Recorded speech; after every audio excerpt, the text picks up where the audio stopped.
आपका सवाल है कि इतने सालों से, इतने ढेर सारे सालों से, मतलब शायद 50-100 सालों से रेप्स हो रहे हैं, तो ये बड़े बड़े लोग, बड़े बड़े पॉलिटिशियंस, बड़े बड़े नेता, बड़े बड़े बिजनेसमैन, जो लोग भी अथॉरिटी में हैं, वो लोग इसको रोकने के लिए कुछ करते क्यों नहीं? देखिए, हम जिसको भी बड़ा आदमी कहते हैं या किसी और के बारे में जब भी सोचते हैं कि लोग इसके बारे में कोई कुछ नहीं करता, तब हम एक बहुत ही सिंपल और बहुत ही बेवकूफ़ी वाली काम करते हैं।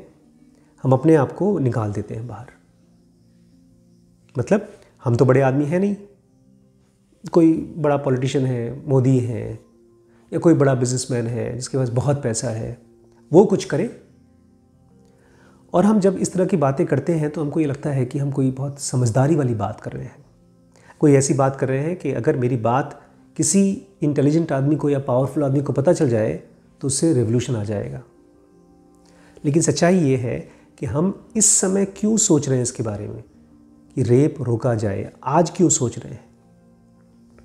क्योंकि रेप हुआ है एक। अगर रेप ना भी हो तो इसके बारे में हम बात नहीं करेंगे, ना ही तो सोचेंगे, ना ही तो वीडियो बनाएंगे, ना ही तो किसी से बात करेंगे। हम लोगों को अपने अंदर का जानवर तभी दिखाई देता है जब कहीं ना कहीं कोई आदमी इस तरह का गलत काम करता है। इससे पहले हम लोगों के एक एजम्पशन है।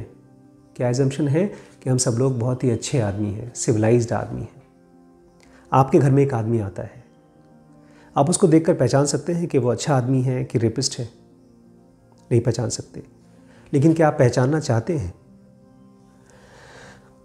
अगर आप किसी और को पहचानना चाहते हैं और उसको पहले से पकड़कर बंद करना चाहते हैं जेल में, उसके बारे में एक कहानी है मेरे पास। एक मूवी देखिएगा आप, कमाल की मूवी है, एक्सीलेंट। उसका नाम है द माइनॉरिटी रिपोर्ट। जब मैंने इस पिक्चर को देखा था तो पहले तो मुझे इस पिक्चर समझ में नहीं आई थी। पूरी फिल्म देख ली तो मुझे लगा हुआ क्या इसमें।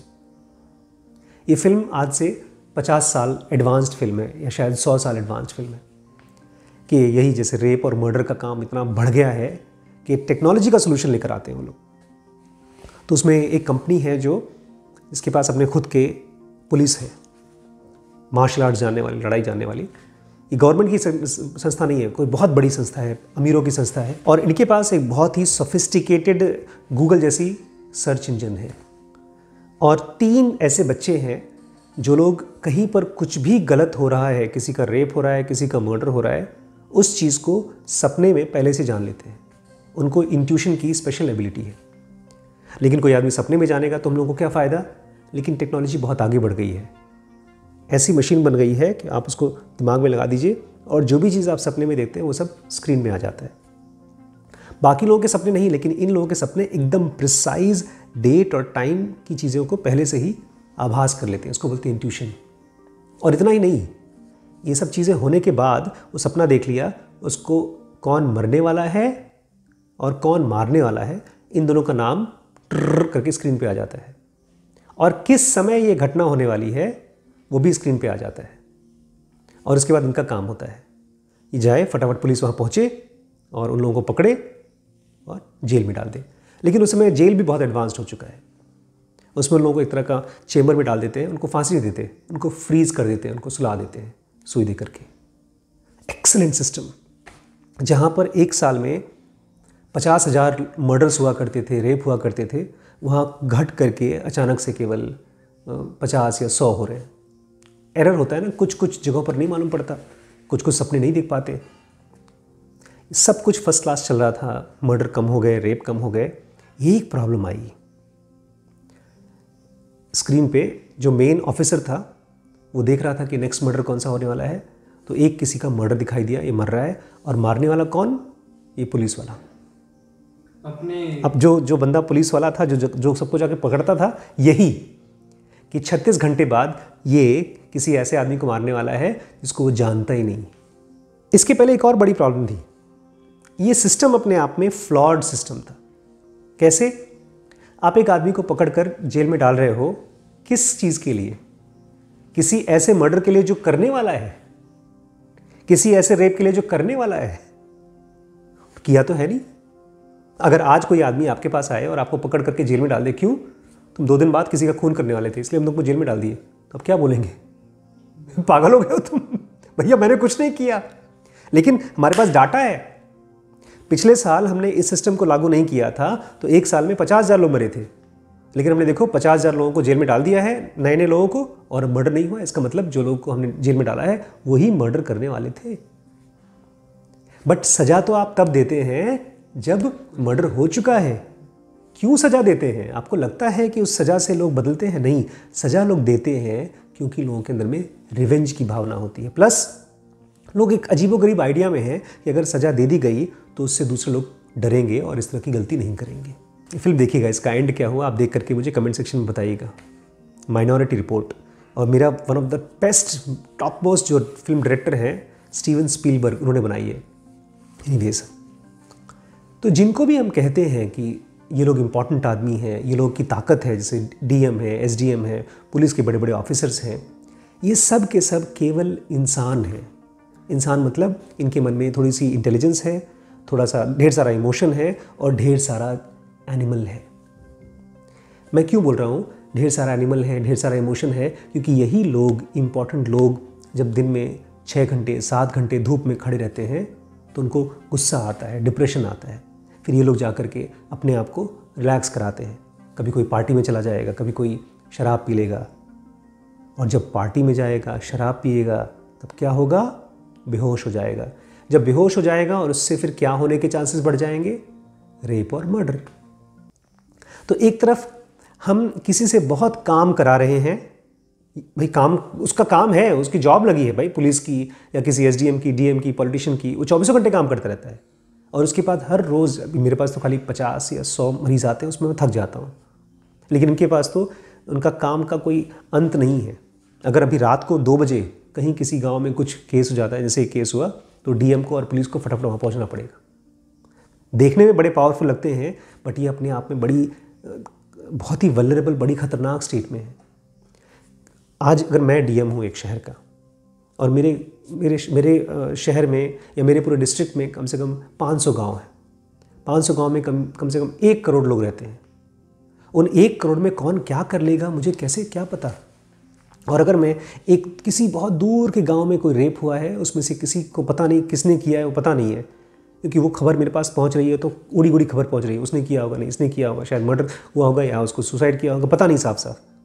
उसको पहले पता करो, उसके बाद उसको मार दो, तो 1 साल बाद या 6 महीने बाद कहीं किसी को याद होगा, जो आदमी रेप करने वाला है, कि उसको रेप हुआ था, उसको मार दिया गया था? उसको याद होगा?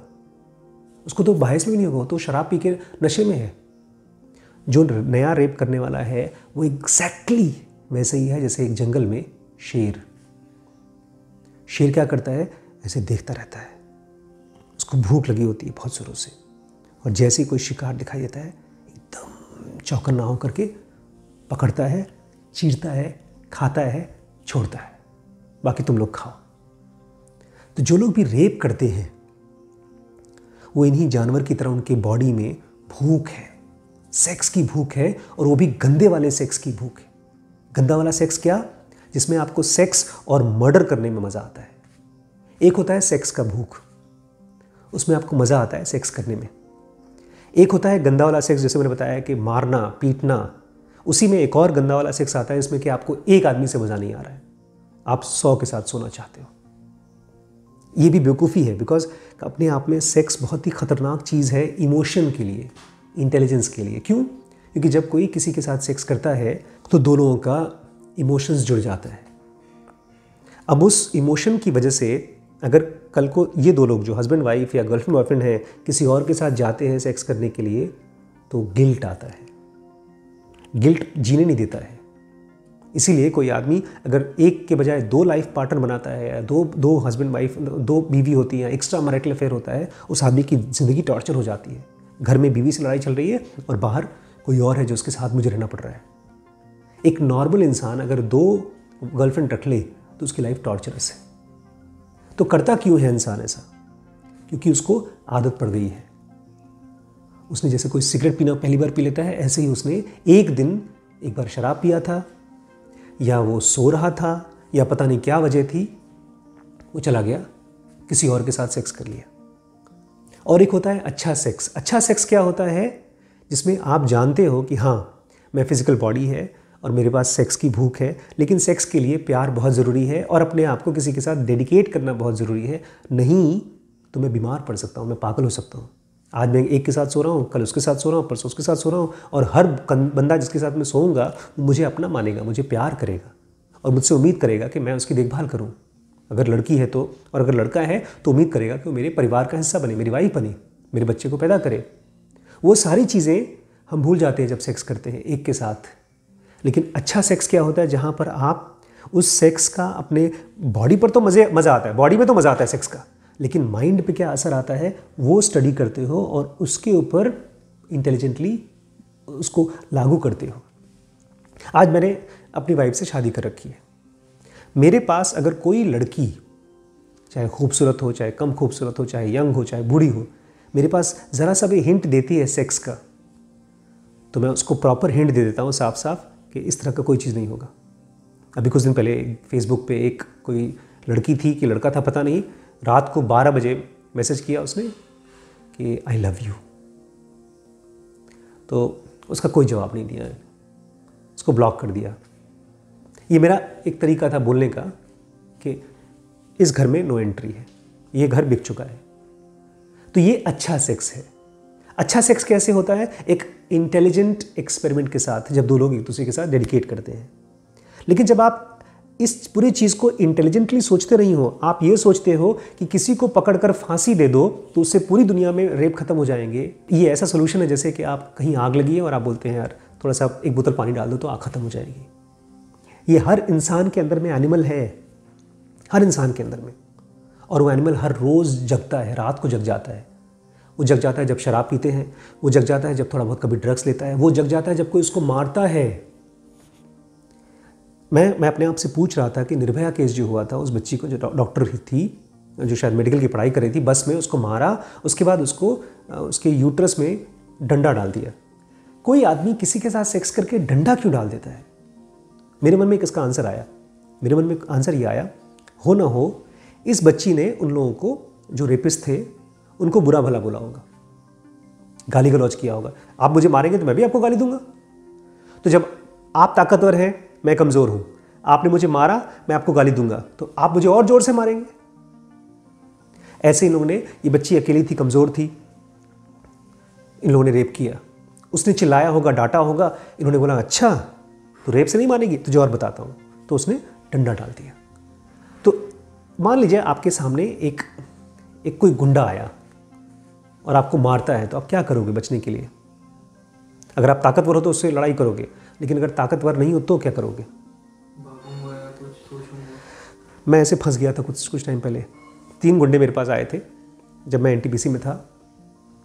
मेरी बाइक रोकी, मुझे लेकर गए खेत में पकड़ के, खूब मारने की कोशिश की, लेकिन 3 घुसा मारा, उसके बाद नहीं मार पाए। मैं नीचे गिर गया। एक मारा एक ने, दूसरे ने 2 मारा, तीसरा लात मार रहा था, फिर मैं गिर के ऐसा दिखा दिया जैसे मैं मर गया हूँ। तो एक बोलता अरे मर गया साला, दूसरा बोलता अरे भाग यहाँ से, बोलता इसकी डेड बॉडी को क्या करे, अरे बोलता भाग यहाँ से। तो तीनों भाग गए वहाँ से। फिर मैं उठा, मुँह साफ किया, मोटरसाइकिल पे बैठा, घर पहुँचा, फिर गया पुलिस स्टेशन। उन तीनों की शक्ल मैं जानता हूँ। उसमें से 2 बच्चे तो एनटीपीसी के थे, एक बच्चा बाहर के गाँव का था। और ये तीनों आए थे हफ्ता मांगने के लिए मेरे स्कूल में। उस समय स्कूल चलाता था, मैं हफ्ता देने से मना कर दिया था। बोलते हैं डॉक्टर साहब अगर हम तो हफ्ता नहीं दोगे तो समझ लेना मैं कोई कराटे एक्सपर्ट तो था नहीं कि फिल्मी हीरो की तरह डिशम कर दूँ। तीनों हट्टे कट्टे डंडा उंडा लेकर आए थे, तो डंडा उंडा मारने से पहले उन्होंने घूंसा मारा, उतने में मैं फ्लैट हो गया। तो इस बच्ची ने सिंपल सी चीज़ नहीं समझी कि अगर कोई रेप कर रहा है और आप उस समय ताकतवर नहीं हो तो यू शुड जस्ट ले लो, तो वायलेंस नहीं होता। क्वेश्चन ये नहीं है कि रेप कैसे ख़त्म हो, क्वेश्चन ये है कि इंसान के मन में वायलेंस कितना भरा हुआ है और कब निकल के आता है और इसको कैसे ख़त्म कर सकते हैं। इसलिए मेरे हिसाब से अगर दुनिया में आपको सेक्स से रिलेटेड वायलेंस ख़त्म करने हैं तो सब स्कूल में बच्चों को माइंड को सेंसिटिव बनाना होगा। आप किसी को ये नहीं बोल सकते कि रेप मत करना, आप ये बोल सकते हो, ये समझा सकते हो कि प्यार क्या होता है, कितनी खूबसूरत चीज़ होती है प्यार, कैसे 2 लोग दोस्त होते हैं। मुझे लगता है जो लोग भी रेप करते हैं उनको बचपन से ही मारा गया है, बहुत मारा गया है, गाली गलौज की गई है, इसलिए उनको लगता है कि हम बदला लेंगे।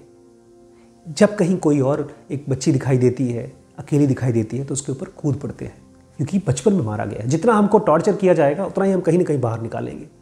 इसलिए बचपन से ही अब किसके स्कूल में, किसके गांव में कौन प्यार दे पाएगा, ये तो क्वेश्चन दूर की बात है। नहीं, इसका सेंस नहीं है। देखिए मेरी बात समझिए, मैं देखता हूँ मुझे कब गुस्सा आता है। अगर कोई मेरी बेइज्जती करता है तब गुस्सा आता है, अगर कोई मुझे नीचा दिखाने की कोशिश करता है तब गुस्सा आता है, चाहे वो मेरे पेरेंट्स हों चाहे मेरा फ्रेंड्स हो। अब अगर वो आदमी ने गुस्सा कर दिया और मेरे से दूर हट गया तो मैं ठीक हो गया, लेकिन अगर वही चीज़ 1 साल 2 साल 3 साल 4 साल 5 साल 10 साल तक चलता रहा तो मेरे दिमाग में नॉर्मल स्टेट हो जाता है गुस्से वाला।